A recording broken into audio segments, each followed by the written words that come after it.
Jamie Dimon's net worth, according to Forbes, is $1.6 billion. Time magazine has listed Jamie Dimon 4 times as one of the world's 100 most influential people.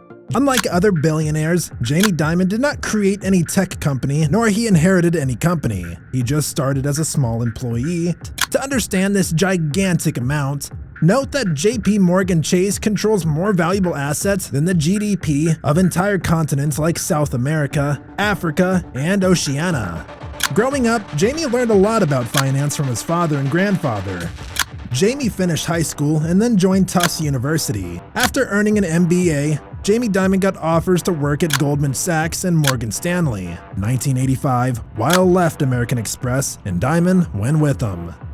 Dimon became the chief financial officer of commercial credit at age 30. Weil and Dimon grew commercial credit into a financial powerhouse. In December 1988, commercial credit bought Primerica Corporation for $1.54 billion. In 1993, Primerica bought Travelers Insurance Corporation and changed its name to Travelers Group. In 1997, Smith Barney merged with Salomon Brothers in a $9 billion deal. In 1998, Travelers Group merged with Citicorp in a $76 billion deal. In March 2000, Dimon accepted a new job as CEO of Bank One, the country's 5th largest bank. The new bank was the second largest in the country, behind Citigroup, and with time, he became the most powerful CEO in the world. Jamie Dimon's net worth, according to Forbes, is $1.6 billion. He's one of the richest CEOs and currently is serving as chairman and CEO of JPMorgan Chase. Time magazine has listed Jamie Dimon 4 times as one of the world's 100 most influential people. JPMorgan Chase is the largest bank in the United States, with around $3.8 trillion in assets under management. To understand this gigantic amount, note that JPMorgan Chase controls more valuable assets than the GDP of entire continents like South America, Africa, and Oceania. Only 4 countries in the world have a higher GDP than JPMorgan Chase assets under management, which are the United States, China, Germany, and Japan. Unlike other billionaires, Jamie Dimon did not create any tech company, nor he inherited any company. He just started as a small employee, and slowly, with the passage of time, he became the world's most powerful person. Want to know how he did it? Watch the full video. We at Business Chronicles tell the stories of extraordinary, successful people. Please subscribe to our channel to help us in making more videos. Jamie Dimon was born on March 13, 1956 in New York City. He was the son of Theodore Dimon and Themis Kalos Dimon. His parental grandfather worked in banking and then later joined Shearson Hamel & Company as a stockbroker. Jamie's father also worked at Shearson, so his family has a long history in financial services. Growing up, Jamie learned a lot about finance from his father and grandfather. At age 6, he already started a business selling greeting cards. By age 9, he wanted to be rich and would tell his father that he would build a fortune when he was older. He also loved reading. By the time he was attending Browning School, Jamie was reading big financial books like Security Analysis by Benjamin Graham. Jamie finished high school and then joined Tufts University. He studied psychology and economics. While at the university, he wrote a paper on a merger by Shearson which his mother gave to Sandy Weil, then the head of the company. Weil was impressed by the paper and invited Jamie to the company to work on budgets. Jamie agreed and put together numbers for the company's 40 to 50 branches during his summer breaks. He graduated summa cum laude from Tufts University. After Tufts, Jamie worked at Boston Consulting Group for about 2 years and then joined Harvard Business School to get an MBA. He graduated in 1982 as a Baker Scholar in the top 5% of his class. While at Harvard, he interned at Goldman Sachs. After earning an MBA, Jamie Dimon got offers to work at Goldman Sachs and Morgan Stanley. However, he let these offers go and decided to join Weil as an assistant. Weil had at the time sold Shearson to American Express for $1 billion and then joined American Express. He needed help with the new organization. Aware of Dimon's number crunching skills, he asked him to work with him, promising it would be fun. Dimon acquiesced. While he would not make as much money as he would have with the established financial companies like Goldman Sachs, he was eager to get in on the ground floor of an operation and build something. In 1985, Weil left American Express and Dimon went with him. The two would go on to become a formidable duo in American financial services, acquiring and building one of the largest companies in global finance. Weil and Dimon were shopping around for a business to acquire when they came across a company called Commercial Credit. It dealt in personal loans and was owned entirely by Control Data. Weil bought the company in 1986 for $7 million. Dimon became the chief financial officer of Commercial Credit at age 30. Alongside Weil, the two set out to restructure the business. They sold off its unprofitable businesses like irrigation systems in Israel and a hotel in Ireland the company owned because a client had defaulted on a loan. They also made changes to its headcount. A year later, in 1987, they successfully took the company public. At Commercial Credit, Dimon developed a reputation for being a scrappy banker who was never afraid of getting his hands dirty. Rather than restricting himself to his C-suite office, Dimon would attend sales meetings, engage with administrators, and even visit the locations of clients who were falling behind on their loans to see why they were doing so. He would consume as much information about his business as possible. He wanted to know every asset and liability and talk to every person to get a good picture of things. Dimon was also an aggressive coast-cutter. He believed in maximizing revenue while minimizing expenses, especially bad expenses. He was okay with good expenses like opening a new branch or investing in technology, but cut out bad expenses like entertainment and employee subscriptions. One of the first things he did at Commercial Credit was cut printing costs by half.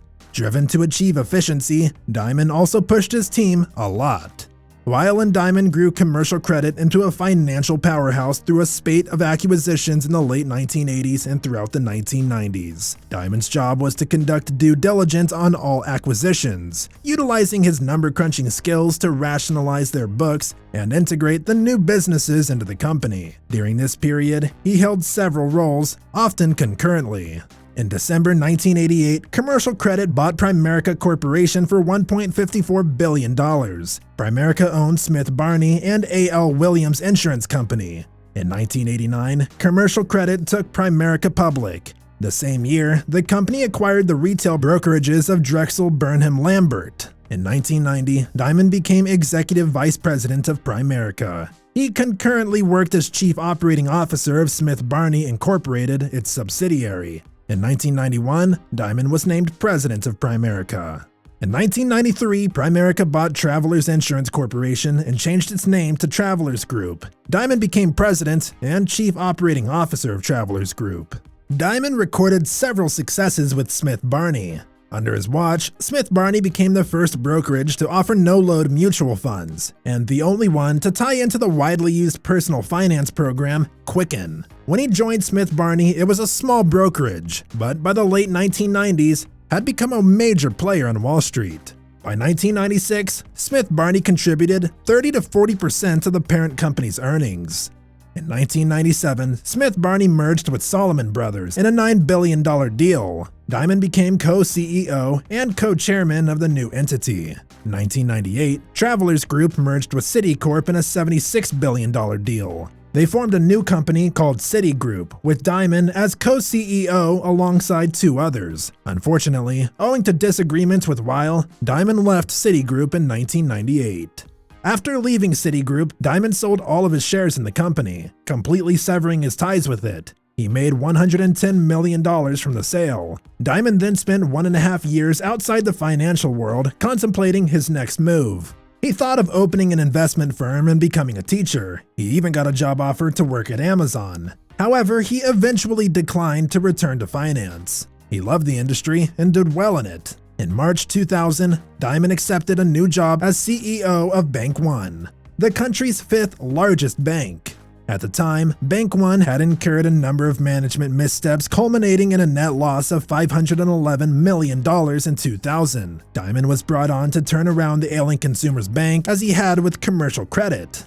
Dimon took the job and bought 2 million shares in the company, giving him skin in the game. He then recorded the company's management and instituted an expensive risk management system. With the new system, Dimon reduced the bank's exposure to risk borrowers such as WorldCom and let go of corporate clients who did not purchase the bank's profitable services like money management. He even refused to do deals that would see the bank go into new business lines. This conservative approach saw the bank survive the dot-com bubble burst and its ensuing contagion. Dimon did not stop there. He went on to implement cost rationalization measures at the bank, including acquiring the managers of all the bank's 1,800 branches to prepare profit and loss statements and compensating them for net income, not revenue. He also fixed the issues in the bank's unprofitable credit card business. By 2004, Bank One had grown its branches to 2,300. Each of which was making about $1 million. The bank was also making $500 million a year from its fixed income and trading businesses. In 2004, Dimon steered Bank One into a merger with JPMorgan, creating a new company, JPMorgan Chase. The new bank was the second largest in the country, behind Citigroup. Dimon served as president and COO of JPMorgan Chase until January 1, 2006, when he was named CEO. On January 1, 2007, he became JPMorgan Chase's board chairman. Since joining JPMorgan, Dimon has steadily built up on its balance sheet, developing it to become the biggest bank in the United States by assets. It leapfrogged Citigroup in 2011. Dimon first piloted it through the 2008 financial crisis, where JPMorgan emerged as one of the most financially stable banks in the country. This is because Dimon, a naturally conservative banker, had overseen its disposal of $12 billion in subprime mortgages in 2006, limiting its exposure to them. Dimon even played a pivotal role in stabilizing America's financial system following the 2008 crisis by having JPMorgan acquire Bear Stearns for $260 million and Washington Mutual for $1.9 billion. In 2006, 2008, and 2009, Dimon was listed as Time Magazine's 100 most influential people in the world. Since then, Dimon has grown JPMorgan from a revenue of $67.25 billion in 2008 to $119.54 billion in 2020. In that period, the bank's net income increased from $5.605 billion to $29.13 billion. Assets increased from $2.175 trillion to $3.386 trillion. As of November 2022, Dimon remains the company's chairman and CEO. According to Forbes, he has a net worth of $1.6 billion. Dimon serves on the board of several nonprofits, including Bank Policy Institute, Harvard Business School, and Business Roundtable. He is one of the executive committee of the Partnership for New York City and Business Council. He served as a director of the Federal Reserve Bank of New York and on the boards of the University of Chicago, the College Fund UNCF, and the National Center of Addiction and Substance Abuse. Dimon is a director at the James and Judith K. Dimon Foundation. The foundation donates to education, health, youth programs, and social services. Grants range from $5,000 to $300,000. Past beneficiaries include the Children's Aid Society, Columbia University Medical Center, and Goddard Riverside Community Center. Jamie Dimon was born to a family of bankers. He followed the footsteps of his father and grandfather and became a banker. He had a good understanding of the banking industry, and luckily, he became a chief financial officer of commercial credit at a young age of 30. Normally, bankers are known for their careful and risk-free approach, but Jamie Dimon was aggressive. His style of governance got good profits for the banks where he worked, and with time, he became the most powerful CEO in the world. Thank you for watching. Don't forget to subscribe to our channel to watch more videos like this.